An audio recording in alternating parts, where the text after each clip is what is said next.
Hello everybody, John here, and today onto the garage I'm doing a little bit of brake work on Ruby the Rambler, Rapido 90904, 909, Rapido 9090F, I'll get the hang of that eventually. Just got her up on an axle stand, and the brake at the rear makes a boop boop boop noise when you're going slowly. It's probably the handbrake dragging, but a good opportunity to check it out, see what makes it tick. So I've got an Alko chassis, which means it's all galvanized, except for that panel there that the suspension damper brackets are mounted to. But that's got the jacking peg, which is just like a boss that you can use for lifting. I've got an axle stand again under the steel section. My jack is only a 2 ton. The vehicle is 3.75 ton. So I need to get myself a better jack because that was hard work. Now the first issue I predict I'm going to have here is, you would expect on a Fiat Ducato there to be a couple of studs holding the disc back, and I can't see them.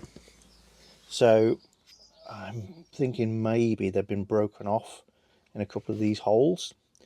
If so, I may have trouble getting this off, but maybe they're just not there. So we continue the experiment.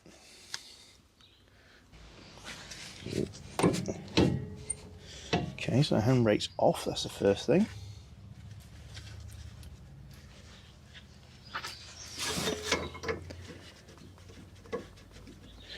Then we're going to need to remove these pins, which are 13s. So I'm going to unbolt that and that. And that should allow me to lift out the caliper with the foot brake pads, and then we'll get to removing the carrier. It's gotta go that way. Shouldn't be overly tight because they're not clamping anything. They're just slide pillars.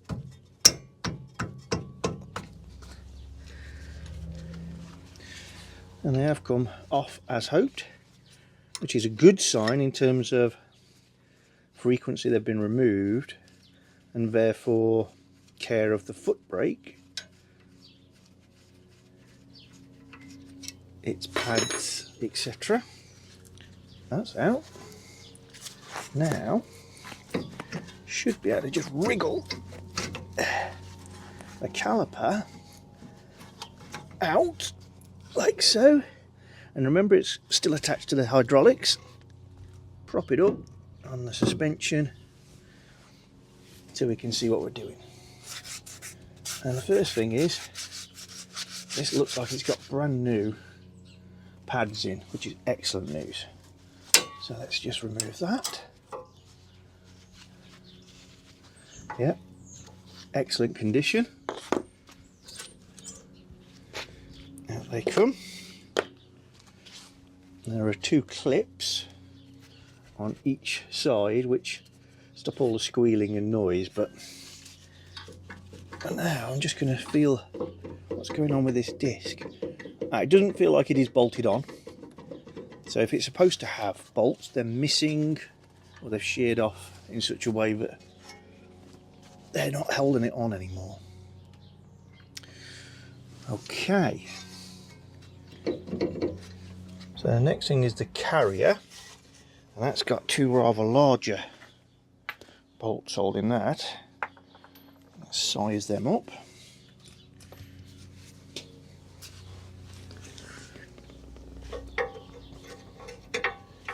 Right, they are that size. Check the other ones the same. Yes. So they are 22s, but this socket is way too long for access to be good down there. So let's see if I can get a short 22 and a breaker bar to loosen those.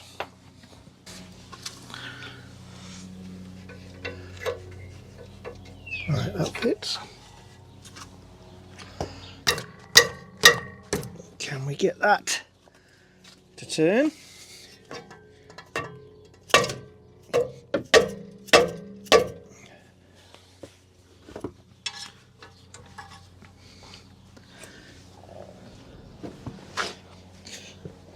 I've pre-sprayed everything with penetrant.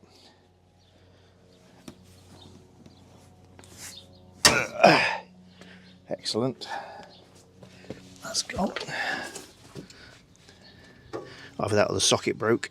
That's happened to me before now. If you're not using impact sockets on a breaker bar this long, which I'm not all the time, they can let go.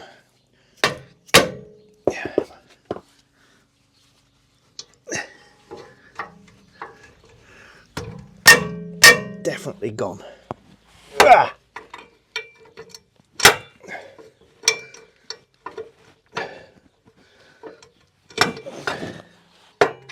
Right, that's that one. See how we get on with the top. Should be easier from access.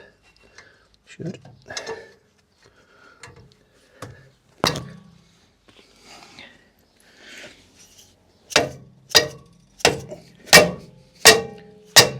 Yeah.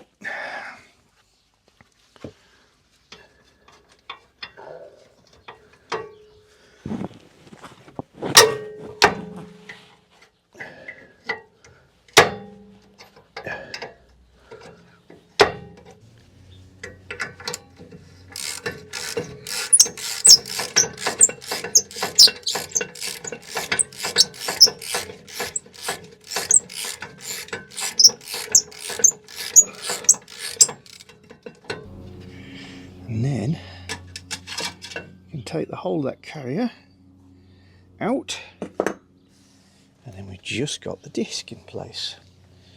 Now, depending on how the handbrake's been adjusted, we may just pull this straight off. Let's see. Now, it's catching. Get the tap.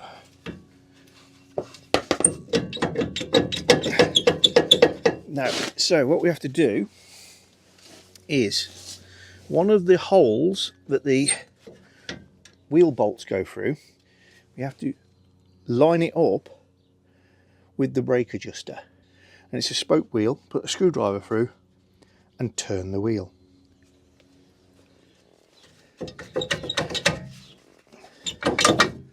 Ah, okay. Way! And we're off.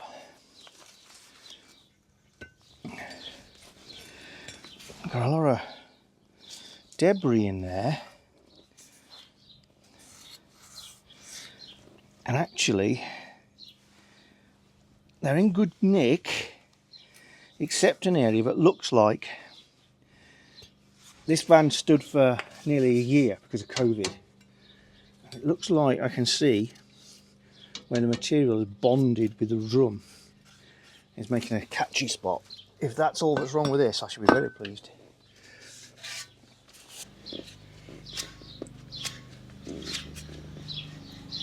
Bearings feel nice. Very nice, in fact. Brake pads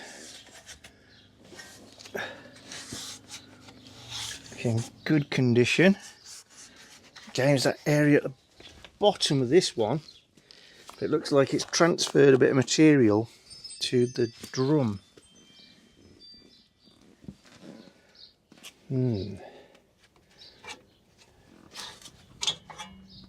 So actually, this might just be a case of a good clean-up. Should be brilliant. Yeah, I mean, there's literally cobwebs on the carrier. I think I'm going to give this all a good clean-up.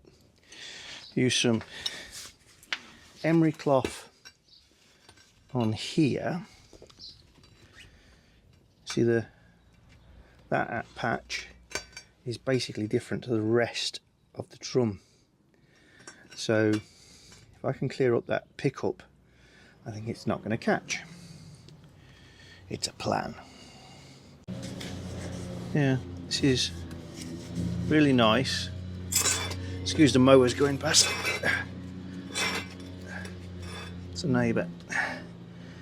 That is gummed up there. It's not corroded. It is just transferred material.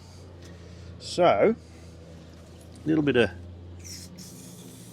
brake cleaner to loosen it, and then a bit of paper, grip paper, emery cloth, call it what you like. Just try and free the gum. Right.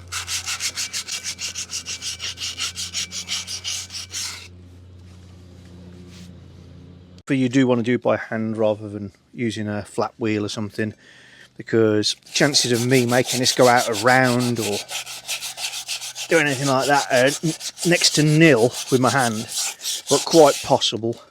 If I go a flat wheel in there, I might make a small divot, etc. So a bit of hand power is the right way to go. So that's it for this side. Really, all I've done is clean everything up properly.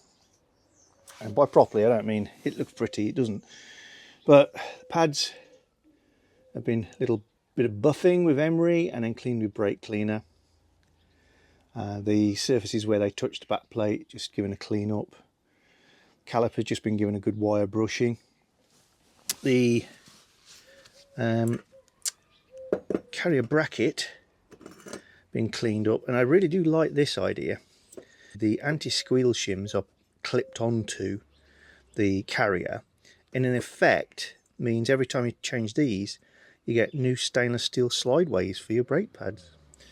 So really liking them. These are in good condition and slide nicely. So all I'm going to do now is just reassemble all of this and see what happens. No bear any noises, hopefully no squeak. Just while we have the luxury of this viewpoint, I'll just show you how to adjust the handbrake. So imagine the drum's on, we can't see any of this. We're reaching through the hole in the disc / drum, through the bolt hole, and feeling for this, and turning it one way or the other. I think on this side that is slack, that is tighten, and you adjust your brake drum, your handbrake, sorry, using that. Certainly you'll need to slacken it off on a lot of them in order to get the drum off, and that's because as the brakes wear they make a groove, and you can't pull it past the lip of the groove. So just making sure this is nice and free, while it's easy to do something about it. There really doesn't seem to be much of a problem there. That's excellent. So slacking him off. That's slack actually.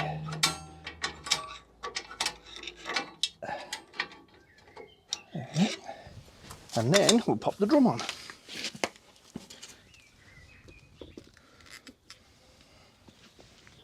Ah, do you see what I've done? I fitted the carrier before the disc. What a burk. Back in a mo. Okay, this time in a slightly better order.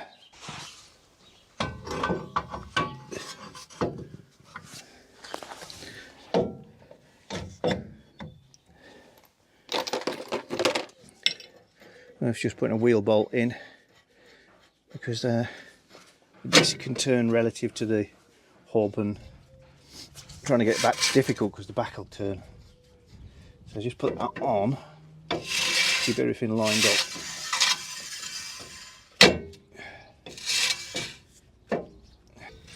Sounds like it's touching the back plate.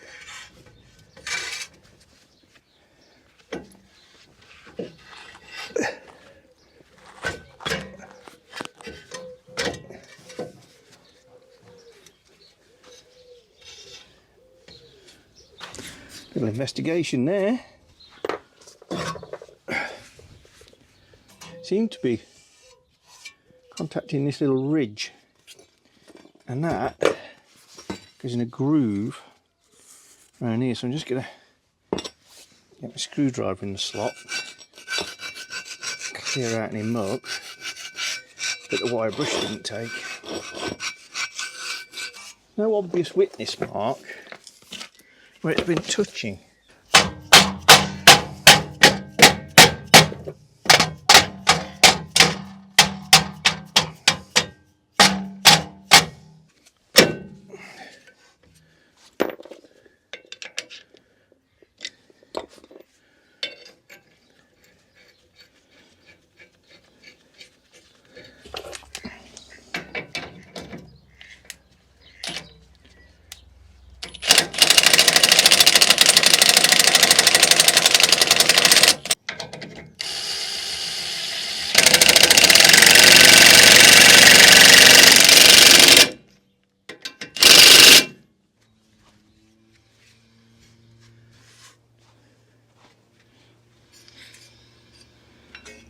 Right,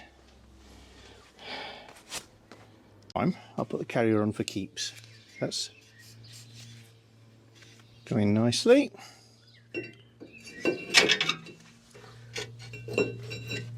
It's in that gap. One bolt there.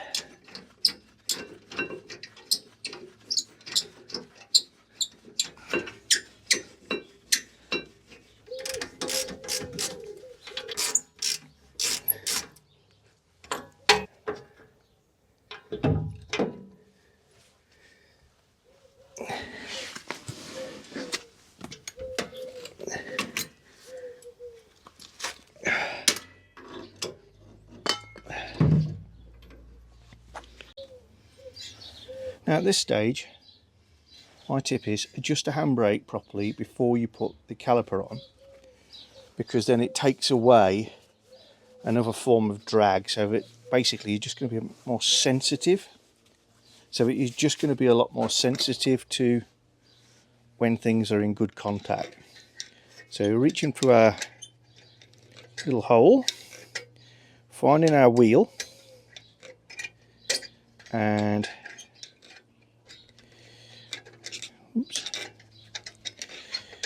finding a good position to turn it from. And you just keep adjusting this until you've got a bit of drag. And what you can do is tighten it too much so you can't turn it, then back off. That's the best way. And that's kind of what you want. It's in contact, but only just, because it'll wear that little tiny bit off and centralise itself nicely. Next, reinstalling our pads. Because these have previously been fitted, I'm going to put them on the right way around. One of them will have a circular impression. That's the side that touches the caliper, and the caliper, oh sorry, touches the piston I should say, and the piston on these is on the inside. So just slot that into the carrier. The other one has a squarish impression that goes on the outside. But if they're new, it makes no odds. Won't make a lot of difference if they're old, but better to put them back as they were. And then drop the piston caliper assembly back on, and then you've got 2 bolts to put back with the 13mm heads that secure the caliper to the sliders with little rubber boots, and give them a tighten.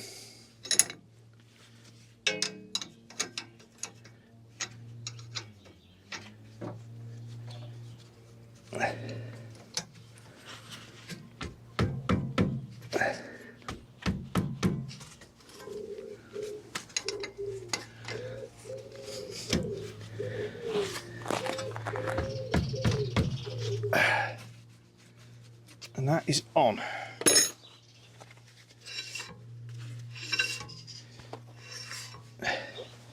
What I do now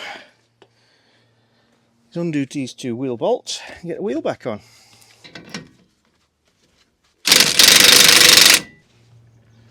It's a good opportunity to look at the tyres. Now at first glance these tyres, like on a lot of motorhomes, look amazing. The tread pattern is nice and deep and reasonably crisp. But if we zoom in a little, give you a close-up at the edges of the tread, you can see tiny little fractures.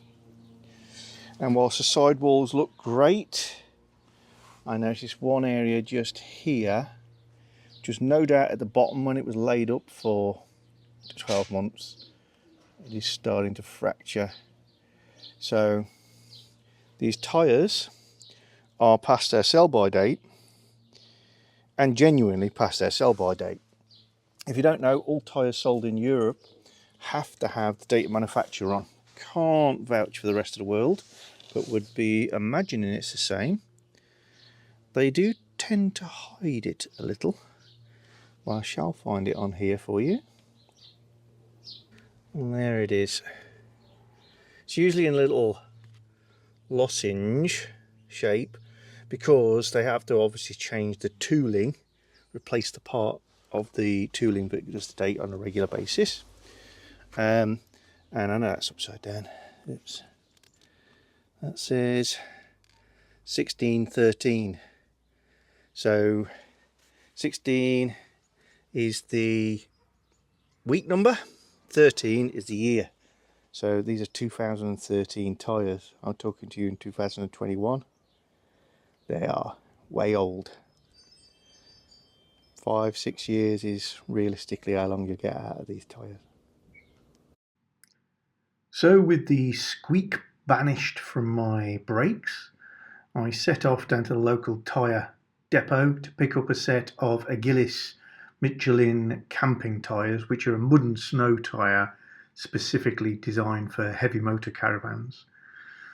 Gave them a call, ordered those, a set of 5. It was about £630 unfortunately, but can't take risks with tyres, and particularly on a vehicle this heavy. And she's all good again. If you're enjoying our channel, then don't forget to subscribe and click the little bell icon so you get notifications of new videos. And please give us a thumbs up or thumbs down, and you can share the videos.